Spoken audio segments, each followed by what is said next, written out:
Hello and welcome to Subscribe Reviews, episode 11. We're here to review and speculate about The Mandalorian Chapter 14, The Tragedy. Yeah. I'm your host, Dragolf, and I'm here with Leroy Green again. What's up? What's up? And spoiler warnings, if you made it this far into our episodes, you should know that by now. But now this episode starts, and they're trying to go to Typhon, right? Mm-hmm. And we see Din Djarin and Baby Yoda, also known as Grogu. It's not even also known. I'm only gonna call him the child, kid, or Grogu. That's it. Yeah, I like the I'm seeing the kid memes. Baby Yoda needs to be retired for good. Yeah, Din Djarin calling Grogu by his name and him looking up at him was a very cute moment. Out of the people that had pets or even kids, this is a very every time you call them by the name, they just the innocence in their eye. It's adorable. It's a very cute moment, very dad vibes we've been getting throughout this whole season. Mm-hmm. Even harder. So he even gets him to play with the ball again from the ship when Grogu uses the Force. He said he curses dang ferret, which is a thing we've been hearing. Yep. Yes. So, but he said it's in a good way. So it's a pretty cute moment, good opening, and then we finally see Typhon.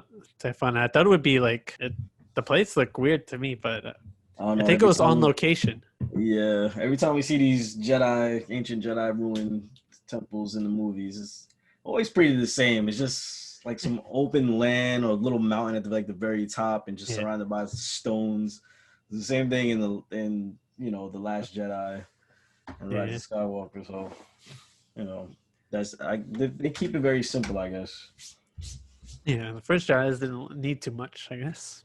So, which is the thing about this, like this episode was so bright, and I was like, this is definitely not in the studio. This looked like on location, even though how some of them were moving. Yeah.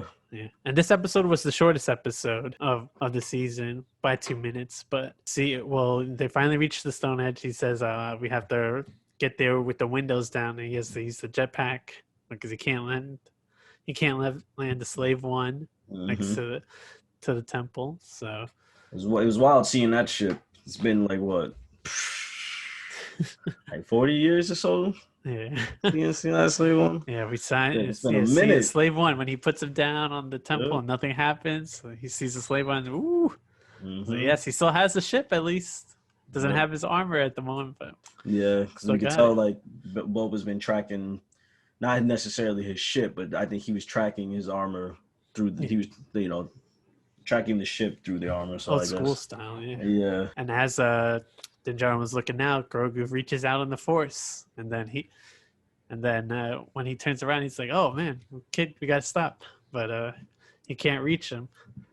There's some Force shield or Force field around him as he's reaching out. Yeah, it took him about 3 times to just let him do his thing. Like, I'm like, yo, how many times you gonna keep getting knocked out by this little force field? Like, clearly you cannot interfere to what's going on right now. This is ancient Jedi like stuff. This is way out of your realm at this point. So you gotta just let him.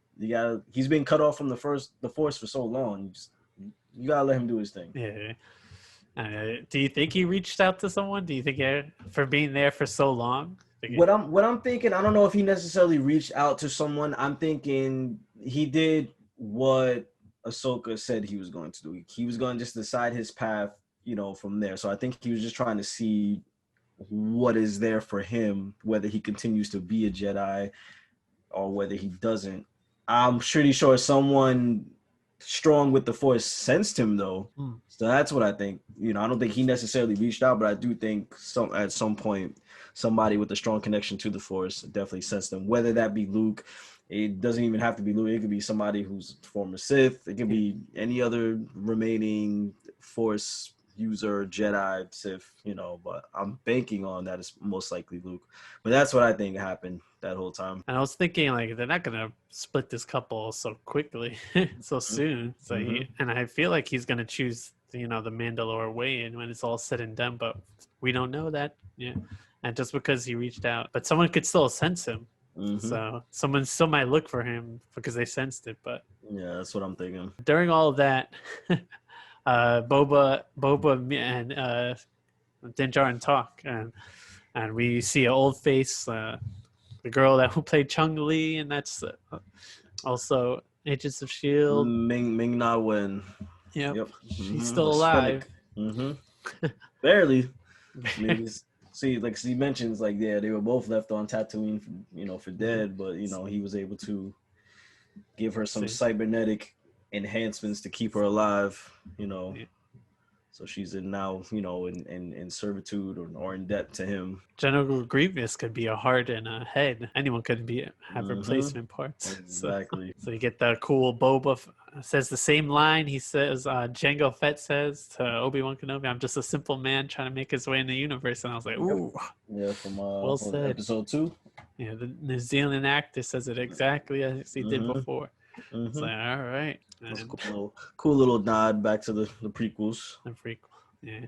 And then the Empire comes and lands in those ships, the same ships we've seen in the sequels when Finn lands, and they're trying to get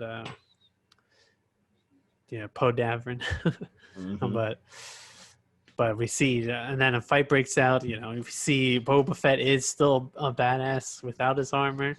Yeah, because we never seen him fight in the originals. So. Yeah, everything we've seen with him being just a badass that a lot of fans love him for was all through like Legends and all that. So finally, in a live action setting, we get to see him. If he's described as he's always was described as what the deadliest bounty hunter. Yeah, so it's like, well, can that actually show in like the movies and everything instead of y'all just saying it by name?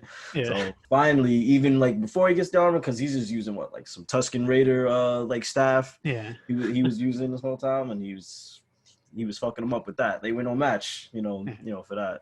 He doesn't need the armor. Nah, not at all. Like it shows like he was able to take care of himself all these years, perfectly fine without it.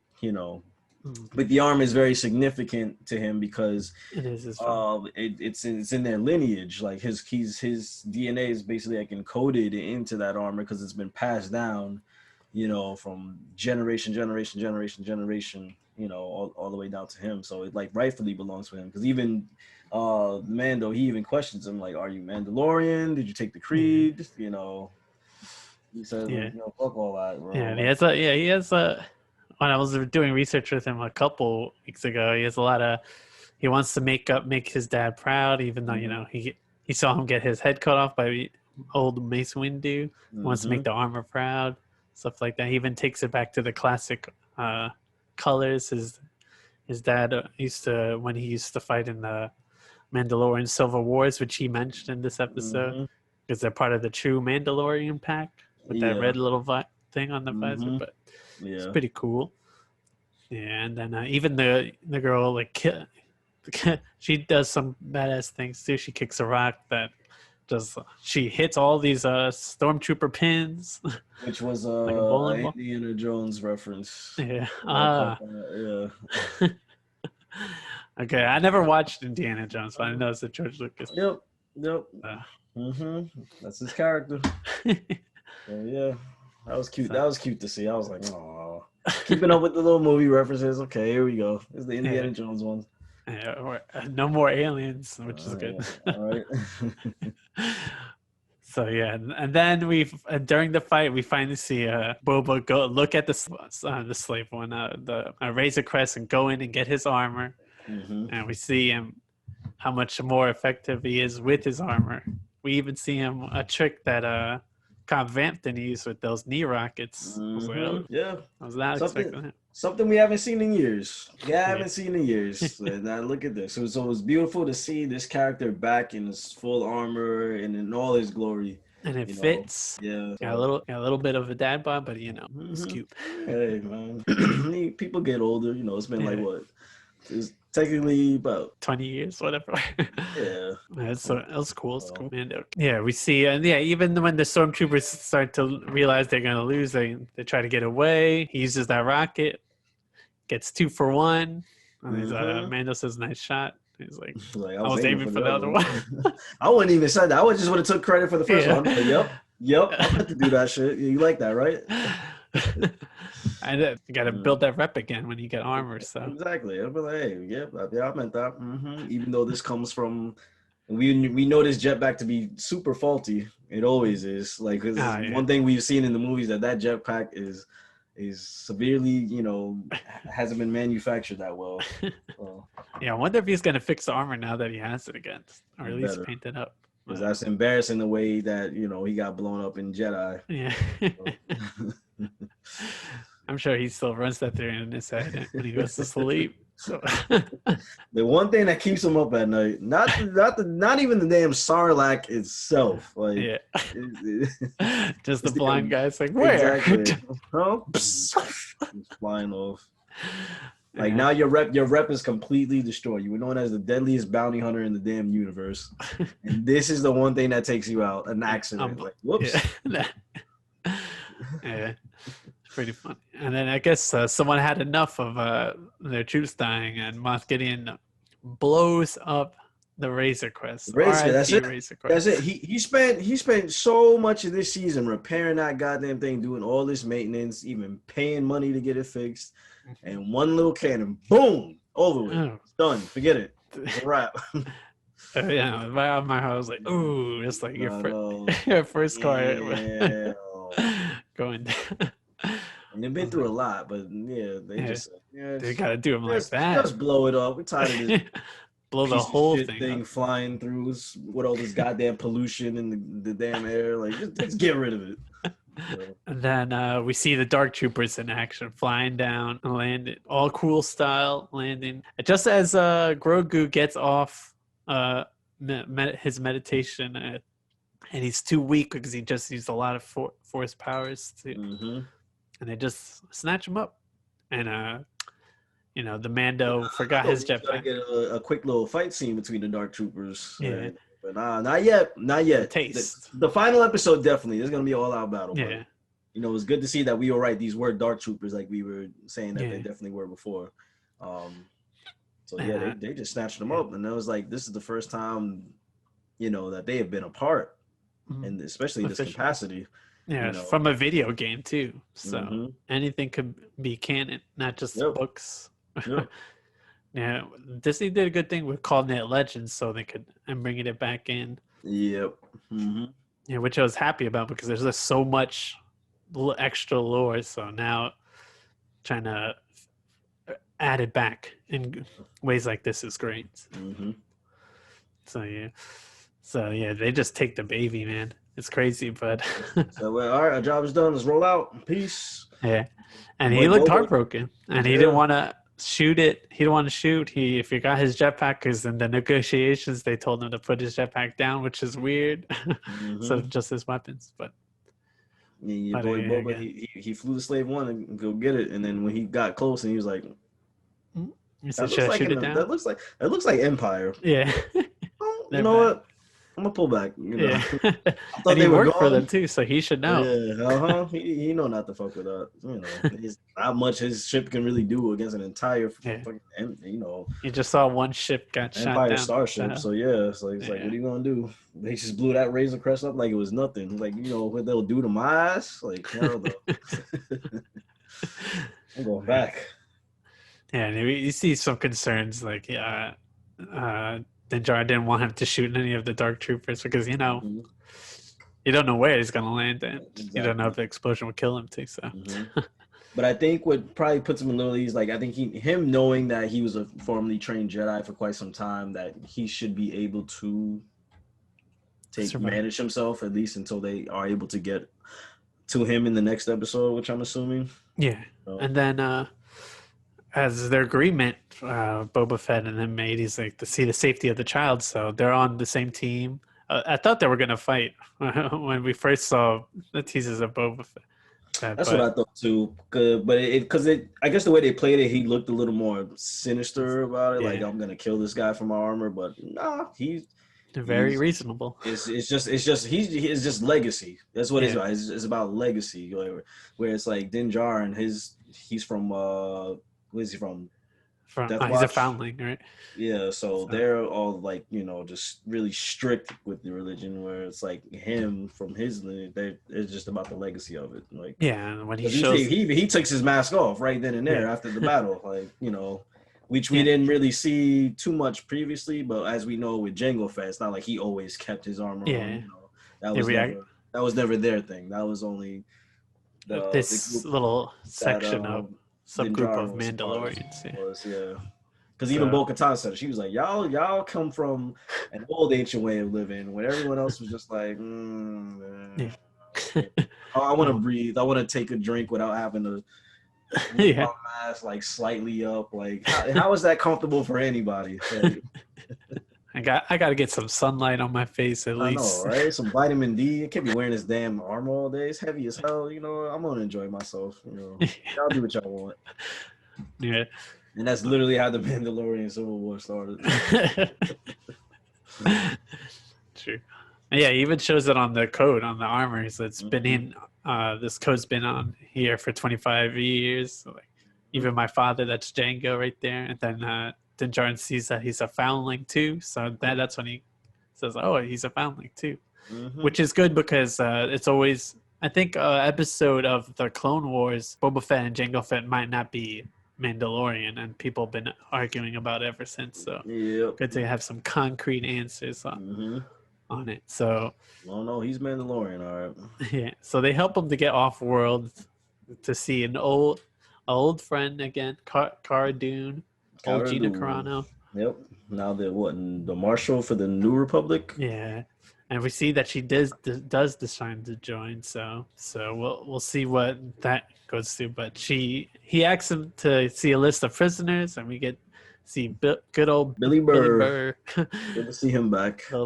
Which is everyone. He was trending so much when he was in one of the episodes, and that jailbreak episode, was so good that I wouldn't mind seeing another jailbreak episode. We'll probably see next week. I mean, it looks like he's still locked up because he's doing like 50 years. Yeah. So they're gonna have to break him out again. We get another jailbreak. Yeah, another jailbreak this time around. So, and we also I seen some people saying that they saw Nick Frost on the.